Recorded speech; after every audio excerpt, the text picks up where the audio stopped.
Welcome to the Sound of Music tour. Hello everyone, I'm on my way to the meeting point of the Sound of Music tour here in Salzburg. I paid £50 for a half-day tour, so let's see if it's worth it. The tour guide company is called Panorama Tours, and you meet at their office location at 9 AM, ready to leave on time at 9:15.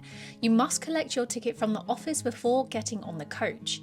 Whilst we were waiting to get on, it started to snow, which was so cute. Once you set off, you drive through Salzburg, passing some filming locations that the tour guide points out, including the Do-Re-Mi Bridge and Nonnberg Abbey, which the tour doesn't take you to, but you can reach on foot for free. The first stop on the tour is Leopoldskron, which is one of 3 locations used for the von Trapp family house. Which is the name of the suburb of Salzburg we're in, but it's also the name of this beautiful white building on the other side of the lake.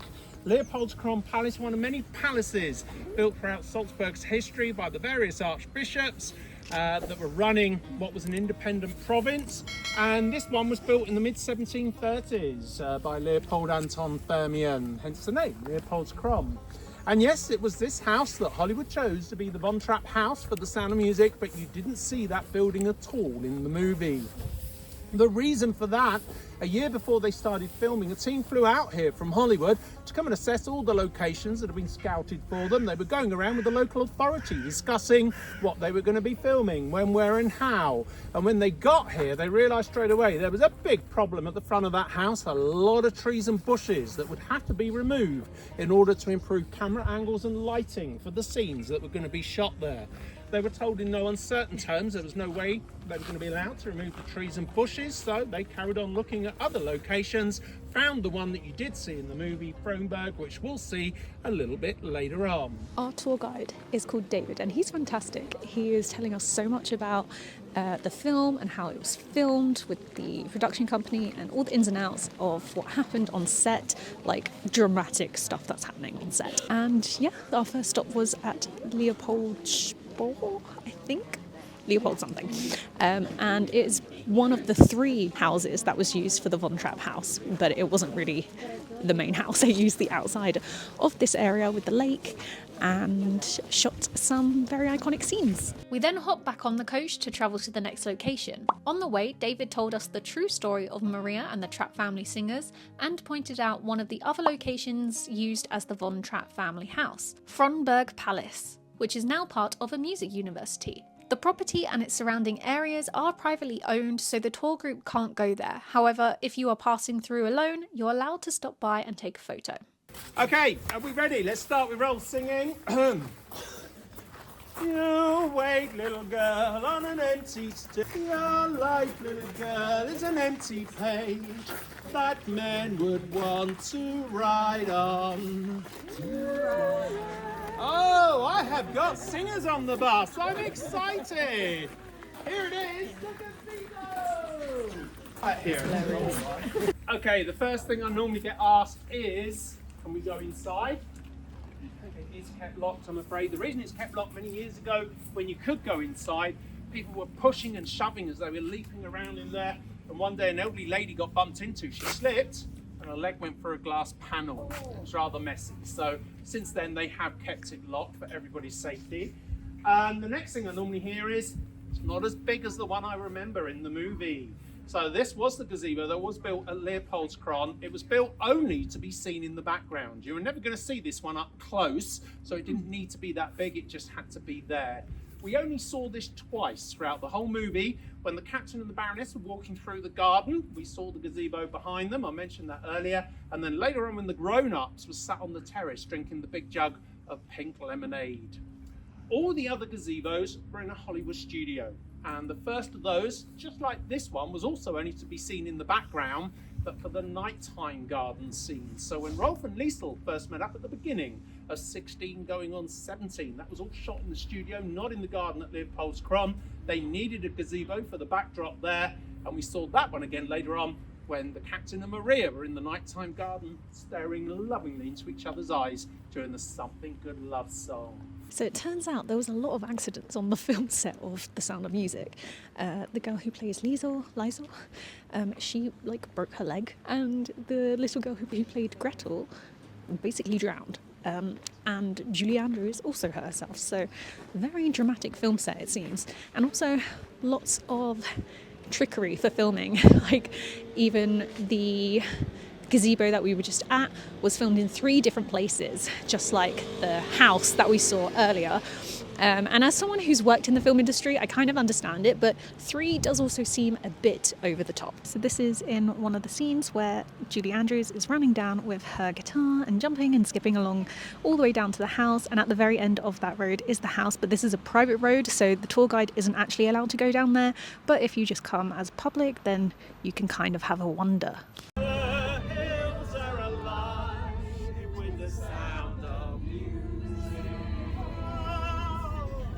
After seeing the conservatory, we drove further out to Salzburg into the countryside towards St Gilgen, which has a lot of lakes and beautiful mountains. It is stunning here. The tour is worth it just to see and experience the breathtaking views. 5 of the lakes in this region were used during the opening shots for The Sound of Music, and one in particular, Wolfgangsee, you do actually get to stop off and admire and take photos of.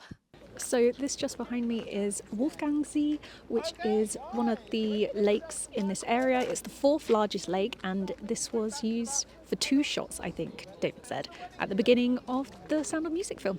Now we're going on to Mondsee? We'll find out. These are a few of my favorite things. Snowflakes that stay on my nose and eyelashes. This is Goat's art, and he's a very lonely goat. The rest of his herd can be found in the gift shop in Mondsee, if you want to reunite them. So, are you ready to yodel?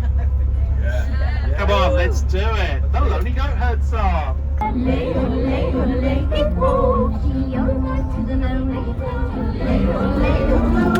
So just behind me is the church where the wedding scene was filmed in The Sound of Music. You can walk up and down the aisle, assuming that there's nothing happening in the church at the time. Luckily for us, there is nothing going on in there at the moment. But you get an hour to look around this area, which is called Mondsee, and you have your own free time. You can go to grab a bite at one of the cafes, you can go to the gift shop, you can come and look in the church, whatever you want, but you've got an hour to do it.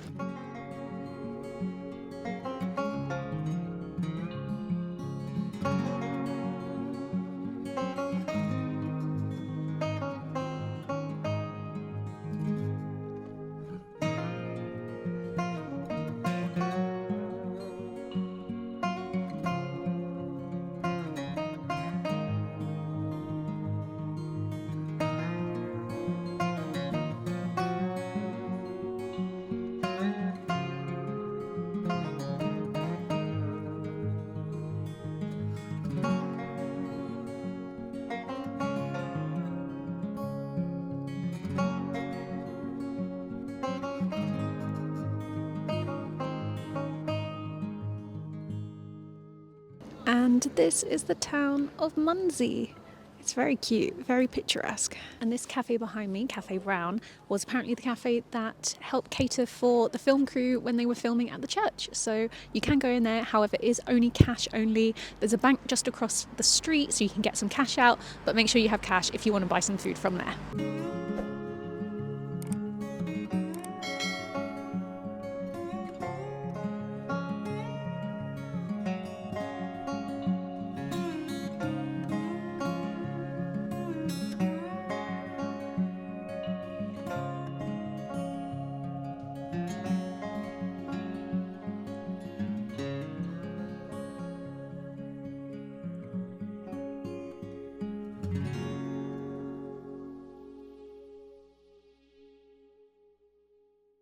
So I'll be honest, I can't remember what David said this lake was. I think he said it was the 3rd largest lake in this area. Like further back down there and on that side, there was a short scene with one of the children. I think it was during Do Re Mi, could be wrong, I can't remember. But this lake wasn't really used apart from one scene where it was like somewhere over there. Now I'm meant to follow so. See, I drink the jam and bread that will bring us back to dawn. So just behind me is the fountain where the kids all sing and dance around in the film for Do Re Mi, and we're currently in Mirabell Palace Gardens, which has 6 scenes from that particular song, so let's go see them. This is actually where the tour ends, so David pointed out where all the locations were used in the garden, and then we said our goodbyes and he left us to it.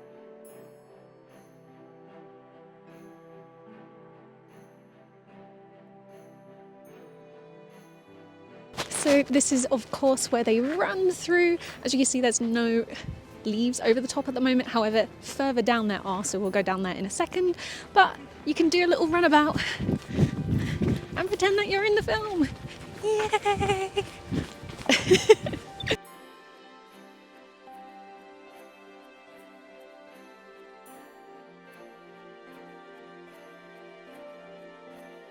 And this is what it looks like further down, where you do have the leaves over the top. And again, you could just have a little run around and pretend that you're in the movie.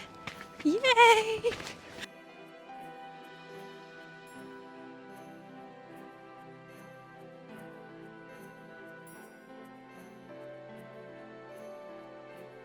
So just behind me is the other fountain that they run through, well, not through, round. As you can see, it doesn't actually have the water spouting out the top, but this is where they filmed it. On to the next one. And this is of course another scene from the song where they do the little sew and then walk across the scene.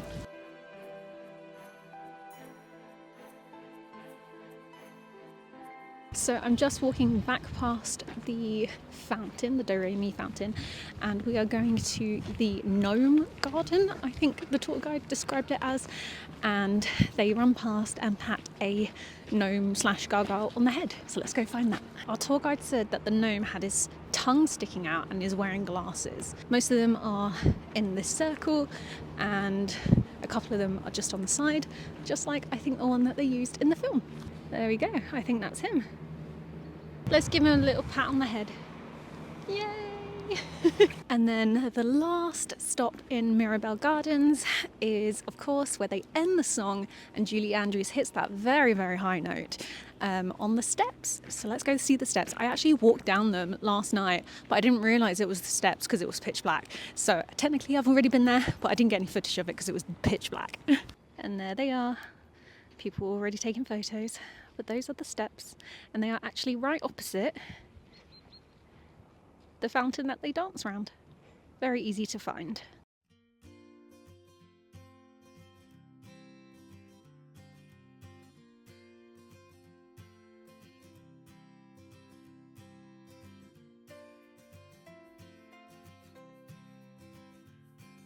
So although the tour guide can't take you up to the Nonnberg Nunnery, you can visit it yourself. I'm currently walking up the steps to the top of it. I'm not gonna lie, I'm out of breath. But these views are stunning.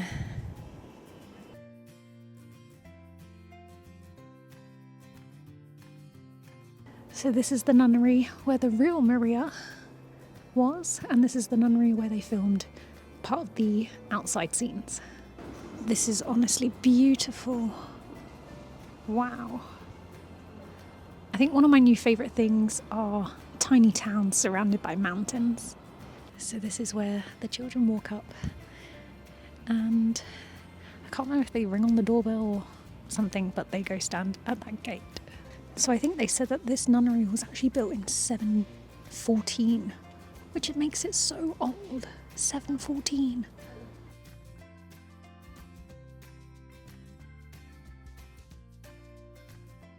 So that is the end of the Sound of Music original tour. Thank you to David and our driver Evo, who took us around for 4 and a bit hours. It was really good. Now the question is, do I think it was worth £50? Honestly, it's a hard question because I had fun. I did. But £50 is a lot of money, and if you're coming as a family, that's a lot of money to spend. I think if it was priced at about 35, I'd be very happy. But I'm still glad I did it.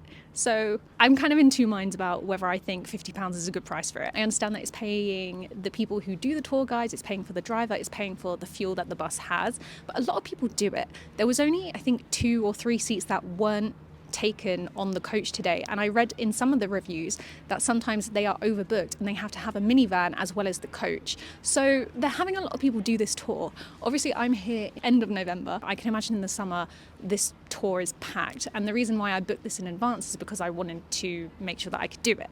So I enjoyed it. I would have liked it if it was a little bit cheaper, but I still think it's a great thing to come and do if you love the film, if you love musicals, or if you just want to go out and see Salzburg a bit more, because they took us out into the countryside, which was really nice. And I'm so glad we got to see loads of mountains. Honestly, that may have been my favourite thing, was seeing the mountains and seeing the lakes. That was worth the money, and the visit to Mondsee. And yeah, like, you can come to the gardens here where I currently am for free. Like, you don't need to pay for the tour. You can come and look at this by yourself. In fact, you can go to a lot of the locations in Salzburg without having the tour guide. The tour guide just gives you a lot of kind of behind the scenes access of how the film was made, which was also really, really fun to learn.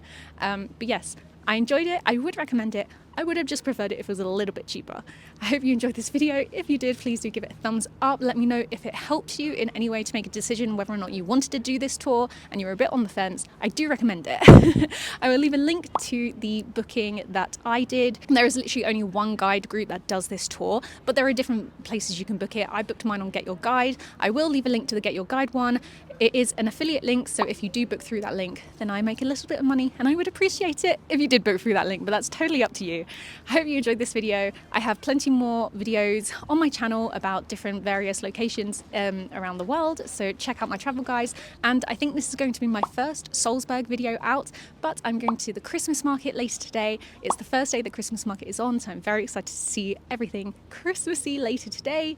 And I'm also doing a what I eat as a gluten-free girly in Salzburg. So if you want to watch those videos, hit that subscribe button, and I'll see you very soon for another video. Bye!